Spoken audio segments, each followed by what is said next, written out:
บ่ถามว่าเฮาซุ่มหยันเบิ่นมื้อไหลเจียมมื้อไหลนี่ค่ะเฮาซุ่มหยันเบิ่นมื้อ1/995มื้อกลางปี1/995นั่นค่ะ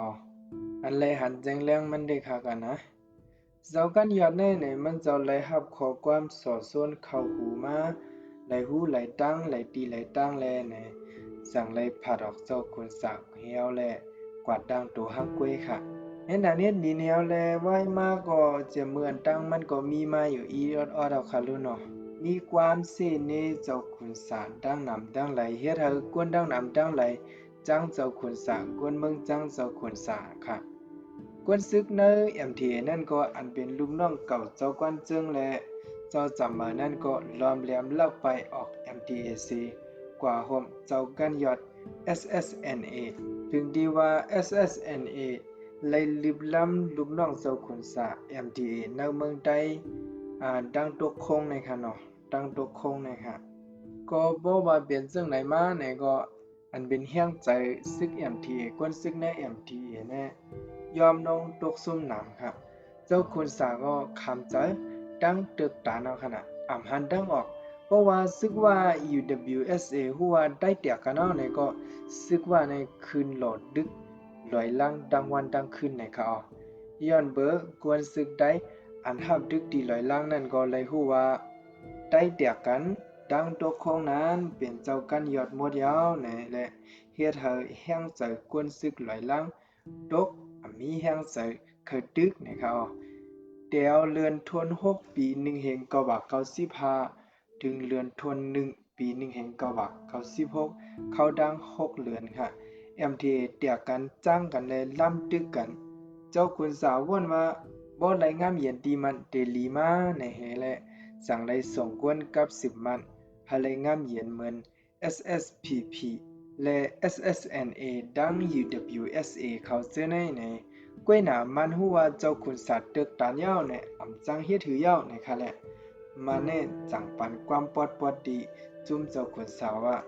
เฮาวังเครื่องย้อนสู่มีหมายล้ำย้อนยาในแลจุ่มเจ้าขุนสาเขาก็จังดกลงวางเครื่องเมื่อวันที่7เขาเมื่อวันที่7 1เดือน1แห่ง996ได้เลยว่าเฮาซุ่มเจียมมื้อนั้นมาค่ะก้วยก็ว่ามื้อนาเจ้าขุนสาเดกับ10มานั่นในเจ้าขุนสาห้องหาลูกเจ้าพระหลานเจ้าพระเฮามาปุดแดนเสเฮาแม่ขึ้นหลีได้ตับกองค่ะเนาะได้ตับกองค่ะ MT ให้เขาก้วยหนามีเผมาเพิ่มฮัดเพื่อเจ้าคุณสาตึกตันวังเครื่องยาวสำเนอยู่ภายเลี้ยวนะคะในตอนในได้เคยว่าน้ำใจสู่เฮาตื่นส่งดังเนย้อนเนแลจังแตกใหญ่กวนปังคาเคยว่าไหนแกก็ไม่อุบลัดใครทางตอนหนึ่งเฮาซุ่มสังหลายๆมือวันวังเครื่อง1/996นั่นค่ะ1เฮาซุ่มนาลินอันไลกุมกามาดังหึงค่ะเนาะเมื่อนังโหเมืองเตาะเมืองทาลอยล่างและจอมเหรียญลินไทยและเล่าหลายๆตีอีกดังเนอเมืองใดดังโดกคงดังนำดังไหลดีเสหลายเตียวค่ะเนาะกำแน่2ค่ะ2เฮาซุ่มกวนซึกค่ะเฮาซุ่มกวนซึกอันไลพึกผ่อนมาจังนั้นค่ะนะก็ไม่3เฮาซุ่มกวนมีจันลิกอันไหลมาเข้าห่ม MTA ค่ะก็ไม่สี่เฮาซุ่มกวนยำมีตัวทบเนอปังตึกตั้งน้ำอันมีน้ำกัดลองไปตึกนกนาถือในค่ะเนาะเป็นจุ่มอ่องป้อยตึกหลายๆค่ะเป็นจุ่มอันที่อ่องป้อยตึกหลายล่างเสในค่ะย้อนเบอร์ป้อยตึกหลายล่างในอันจัดการซึกไผ่ได้เป็นซึกเก่าเขตเผือกค่ะเจ้าผ้าหลังค่ะเนาะ อันไลเข้าปังตึกลงในเมืองเขมาค่ะอันจัดการซึกไผ่ซึกว่าก็ซ้ำเป็นซึกเก่าเขเพิ่งหนังเก่าเข้าเขแรงค่ะอันไลเข้าบังดึกลงในเมืองเขมาหนังเก่าเข้าก็เบอร์ในแลในลอยล่างนั้นย้อนเบอร์ผู้จัดการซึกเป็นซึกเขเก่าหนังกันแลในเฮ็ดให้กวนซึกได้ซึกว่าฮัดดึกฮัดไตแก้แขนเหมือนกันปานลอยล่างนะคะกำเนิดหมายหาค่ะ เฮาซุ่มเครื่องกองกลางอันไรหาซื้อมาหยาบๆเย็นๆค่ะดาเดโตส่งถึงดีเงาจึงก่อมจะไงๆค่ะรุ่นเนาะ ไล่ใส่ขวัญใส่เงินไหลหลานไหลเก๊กขนาดเนาะห้ำใจผมเหมือนไงเป็นโหแสนโหล้านเขานั่นกำได้ไม้โฮกค่ะไม้โฮกเฮาซุ่มเข้ายำอันไรเฮียนมาอันไรเฮ็ดมาค่ะเนาะซุ่มกวนซึกอันไรตายจอมปังตึกตั้งหนำตั้งหลายค่ะกำในไม้เจ็ดเฮาซุ่มกวนเมืองตั้งหนำตั้งไหนไหว้สีเอ็มทีลูกไกว1 ปีซึกมันลืบล้ำเจ้ายอดซึกเขาและเฮ็ดให้ซึกมันลืบพอเมืองใดปอจันห้ามเบ็ดตั้งหนำตั้งหลายค่ะกวนเมืองก็ตายจอมตั้งหนำตั้งหลายค่ะเนาะกวนเมืองก็ไปเขาเมืองไทยอันโหเสียนมันเขาคำนั้นอันไหนไหนเฮาซุ่มกวนหนำเด็ๆค่ะตัวเหลียวเมืองใดปอจันเป็นวันห้ามไว้ก็มีดังหนำก่อนค่ะเนาะเฮาซุ่มเหยียนผู้เขียนในปอลาซื่อๆก็อันเจ้าคนสายยามกะยานั่นไหนมันหาเงินมาซื้อเครื่องกองกลางเฮาเป้เบิ่นไว้ค่ะเฮาเป้เบิ่นดีเด้งซึกว่าก็ยามกะยามา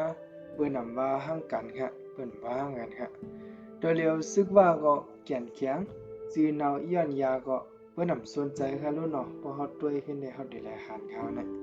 เบอร์บัน MDA นะในย้อนเบอร์เมืองใดบ่จันวันเมืองกวนกึนหนามเต้ๆเขามันก็ลึบกวนหนุ่มกวนน้ำเก็บซึกก็ง่ายเฮ็ดให้ยังกวนอันเกิดมามีอยู่ตาเสค่ะส่วน MDA คนบางมาในเขาดัง25 26 ปีลูกอ่อนใจใต้อันเกิดมาอันโหเสียนมาแนวค่ะเนาะอันโหเสียนมานะคะกวยหนาเขาเส้นในเกิดเนเมืองใต้ค่ะพ่อแม่เขาไปเขาเมืองไทยเมืองดูเมืองห้ำ1แห่งกวัก9798 99ย่อสิแลในมาเกิดในเมืองไทยเป็นเอ็นแห่งเมืองไทยเมื่อนากว่าค่ะเขาจะเนี่ยกำในบ่ว่าเป็นจังไหนมาบ่เนี่ยดาเด